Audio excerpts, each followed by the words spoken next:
Hi guys, welcome back. My name's Dan MacArthur. I'm with Math Help Services, bringing you another video tutorial here. In this session, we're going to look at the student interface, so a student account. We're going to look at it from like a first time or a relatively new user's point of view here. So what we're going to do is go through some stuff that you should do right away when you get your MHS account, and then we're going to go through a general tour. So if you're a new student with MHS, this is a perfect video for you to be watching. If you're a parent and you want to get a sense of what's going on with this whole Math Help Services thing, this is a great video for you to be watching too. Okay, so the first thing, we're in our account here. There's a lot going on, so we'll just go through it top to bottom. The first thing I would recommend that you do is go ahead and click Edit Account. So we'll just go here. I'll just click my mouse over here. You got me? Excellent. So we'll go over and we'll click Edit Account. Click that. I'll load up.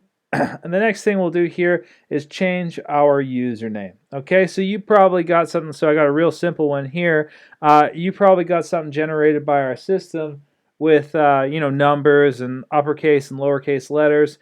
So why don't we just go ahead right now and change that to something a little more friendly. So I'll just put Jimmy2.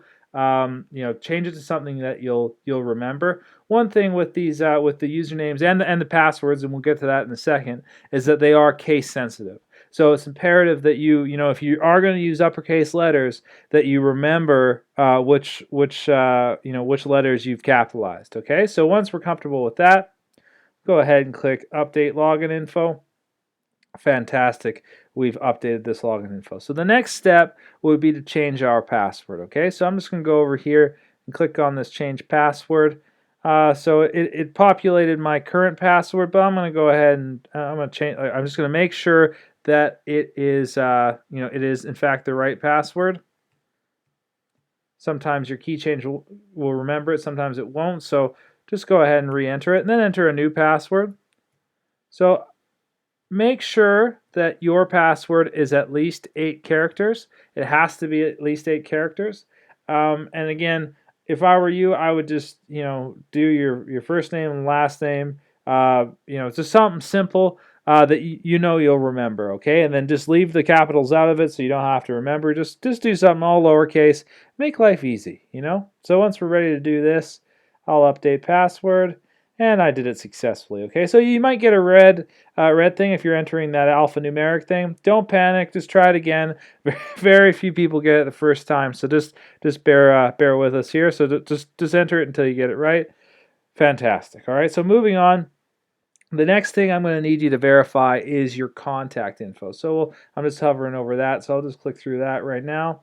So we'll just go down here and make sure this info is correct. Okay, so you see me over here. I'm going to make sure my last name, my first name is right. And the most important thing is this email. Okay, so I need, or your teacher, and we need to know that you have a correct email address in this thing that you're checking all the time. This is for 2 reasons. One, when your teacher sends you homework assignments, or when they send you video lessons to watch, or they're trying to communicate with you through Math Help Services, this is the email you'll be notified that there's stuff to do in your account. Okay, so on your your relationship with your teacher end, it's very important that you be able to stay in the loop and stay accountable for this stuff.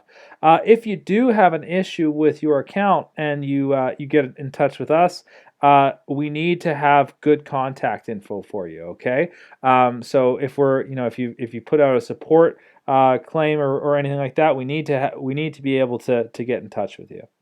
All right, the next thing that we're going to pop into is the parent and guardian information. So I'll just click over here. It's lit up in green, so click through that. So this is where mom or dad, if you're watching this video, I want you to go and look at your student's account or your son or daughter's account right now, and just look at this information and make sure it's right, so that when so that you can stay in the loop of what's going on in math class. Okay, kids at home, if you're thinking that, oh man, he just showed me the get out of jail free card, I'm not that silly, kids. This is if you change this information. So if I was to delete this right now, if I was to delete this email address, Miss MacArthur here would get an email saying that it's been changed, and your teacher would get an email saying it's been changed. I've seen a lot of kids do this, and it's ruined a lot of evenings. Let me tell you, trying to get out of doing your math homework through this. Okay, so once this is verified, just you put in a good one. Make sure you click this box so that you will be in the loop, so you'll be notified. Okay. So I'll just hit the home button here in the top left-hand corner. You're following me? Home button is like your safety button. So if you get lost in the bowels of Math Help Services somewhere and you don't know how to get back, I mean, it's as simple as clicking home. It will take you to this page every single time. So if you recall when we were going through that, I mentioned, asking for support. If you are having an issue with your account. So if this thing is malfunctioning at the software level, like if you have a math issue, you can't solve your math problem, absolutely contact your teacher either through this or face to face. You see him every day or every other day. But if you're having an issue with the software, go ahead and hit support here, and then just outline the issue. So just say it's not working and why it's not working. Now it's important that you do it through this this feature here because it gives us a lot of information what's going on. We get information about your connection, whether it's Wi-Fi or you're hardlined in, whether you're using a Mac like me or you're using a PC, or whether you're on your iPhone or your tablet. We get to know all that stuff when you contact us through that, so we can better diagnose the problem, and then we get sent your email address and we can follow up with you on that. Okay, so you have an issue with the software, get in touch with us through this. So I'm going to go ahead and hit my home button, so it takes me back to my main screen there. So one thing we'll just again proceed top to bottom here. So you've been probably told that this thing is all to do with video lessons and that sort of thing. And that's absolutely true. So we're going to go ahead and click on View Curriculum. That's going to take you to your curriculum, essentially, or all the video lessons that live on the course you're doing. So right now, this is for British Columbia Foundations Pre-Cal 10, and these are all the video lessons that follow that curriculum 100%. Okay, so you can click through these and watch the video lessons. I'll go into a video lesson on just the video lesson player in a later video. So look for that. But that's where all these things live. Okay. So your homework assignments live right here. So every time you get a homework assignment through the system, you'll be sent here. So you can go ahead and click through to this, and it will pop up the homework delivery system here to get into the assignment. And that's all. That's as far as we'll go with this today. You just click on question 1. You can start working on the assignments, and once you can submit that and submit that. So just a quick heads up too, if you're probably watching this video because you got a homework assignment to do. These green check marks don't mean the question's necessarily right. It just means that that they've submitted successfully. So we'll go through this and we'll just look how to submit a homework assignment. So just to highlight right here, you probably noticed as I'm clicking through that there's this little blue hyperlink right here. So if we click on this guy, that's going to take us to the video lesson that this homework assignment was built from. Okay, so this video lesson right here will absolutely help you with your homework that you're working on here. Okay, so if you get stuck, go ahead and click on these examples or leaf through the questions and find something that's similar to what you're working on. If you're completely out to lunch, you don't remember at all what was covered in class, click on the play video lesson and watch that thing, okay? And it'll do its best to obviously it's not as good as your teacher, but it'll try and fill some holes for you, okay? So we'll just go through this and submit that. Okay, so we got 5 green check marks. That only means that we've submitted these 5 questions successfully. So when we're ready to submit the whole assignment, all we do is go down here and click submit the assignment. Okay, so once we do this, we locked in. We can still go back and and change answers. Okay, so this is question 3. If I wanted to change that to this for whatever reason, I could go ahead and do that. Okay, so but once I'm ready, okay, to submit, once I click this button, it's it. All right, we're gonna do it. You ready? Let's do it. Boom. Oh my goodness, I got 1 out of 5. Oh no, what am I going to do? Well, 95% of teachers, now I don't know what the situation is in your classroom, but 95% of the teachers have allowed you to create as many remedials or take another turn as you want. Okay, so we're going to go ahead and create a remedial here. Just like that. And then now you can take this remedial right away. So just have a look at these questions, okay? And then you're going to notice something when I do this. All right, we'll click through to question 1. These are all going to be different questions, okay? So your homework assignment is randomized from a database that follows the video lesson. So every time you hit on a new assignment, you're going to get brand new questions, okay? So you can't memorize them or anything like that, but at least you get to give it another shot. So I'll click out of this. This would be your remedial. So there's a couple ways to get your remedials once you've finished your assignment, and we'll go through a few of those right now. So the one way is, what I just did was to take the remedial right away. If you wanted to wait on a little bit, and I'll just refresh my browser here, so that new remedial will load up. You can see right here that factoring trinomials remedial is there for me to have a go with right now.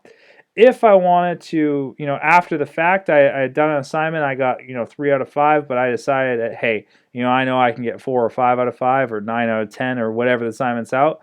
We can just click here to this Create Remediation button, and we can go ahead and select our assignment, and then we can just get a remedial from that. So, I have an open remediation for this, so I'm not going to get it, but typically I would. Okay, so if you have an open one, you can't have 2 remedials of the same thing. Okay, and this is where your remedials live. So when you do get them, you can see that they're right there. So a couple more things just to go through. If your teacher's using the workbook, and I'll show you where that lives right now. So your workbook, if you notice below View Curriculum, which if you recall is where all your video lessons live, your workbook is, there's a workbook that accompanies this whole thing, okay? So if you click through to this workbook, you see this is a pretty big file. This is the entire student version of the workbook. Now you can do absolutely anything you want with this workbook. When you buy Math Help Services, you have the license to the workbook. You can print it out if you want to. You can save it to your desktop, which I recommend you do. Or if you have an iPad or something like that, you can save it right to iBooks. That's what I do with all the workbooks that I have. I save them to iBooks. That works really, really well. If your teacher says, do questions 7 to 10, in the skill builder section or the workout section or whatever in chapter 6, you can go ahead and download these things separately. So just to clarify that this is the whole workbook, and these are subsets of that whole workbook. Okay, so that's how that works. So I'm just going to click back to home here, and then I'll talk about that workbook assignment. This will make more sense. So this is a chapter test that I was sent by my teacher, who happens to be me. From the teacher manual of the workbook. Okay, so a chapter test actually won't be in your copy. We let the teachers distribute that to you as they see fit. So now that you have this chapter test, you can go ahead and do the same thing. You save it to your desktop. You can print it out and try it, anything you want to do with it, and typically your teacher will have told you what he or she wants you to do with this thing if they're assigning it to you. So downloadable assignments, so the teachers have your teacher can upload assignments to Math Help Services that he or she created. So maybe there's a worksheet that they really like, or maybe they created their own exam review for you, and they want to get it to you, and they want you to be able to have a digital version of it whenever you want. So they might use this. You might see this from time to time. So if they say, hey, I put something up on Math Help Services, this is where it will live. So you see the start date and the due date here. This is how long you have to download it. So usually these will be open-ended things, but some of them might be something like solutions to a chapter test or something like that. They'll only be up there for a bit. So be mindful of these due dates when you see downloadable assignments. Make sure you download them as soon as you see them. You might as well, right?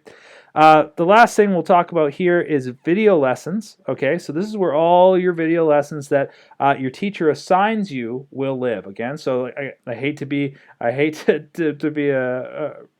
repeating myself here, but if you hit View Curriculum, you'll have access to all the video lessons at all times. Okay, if your teacher assigns you a specific video to watch, it'll appear here. Okay, now that is, this will also live in your View Curriculum, but if your teacher's telling you to watch this, I suggest you watch this, and your teacher's going to get a report on whether you watch this video or not. And that's what the start date and due date means. Like he or she, your teacher, wants to see whether or not you watch this video. Okay, so when you get video lesson assignments, that's where these guys are going to live. Okay.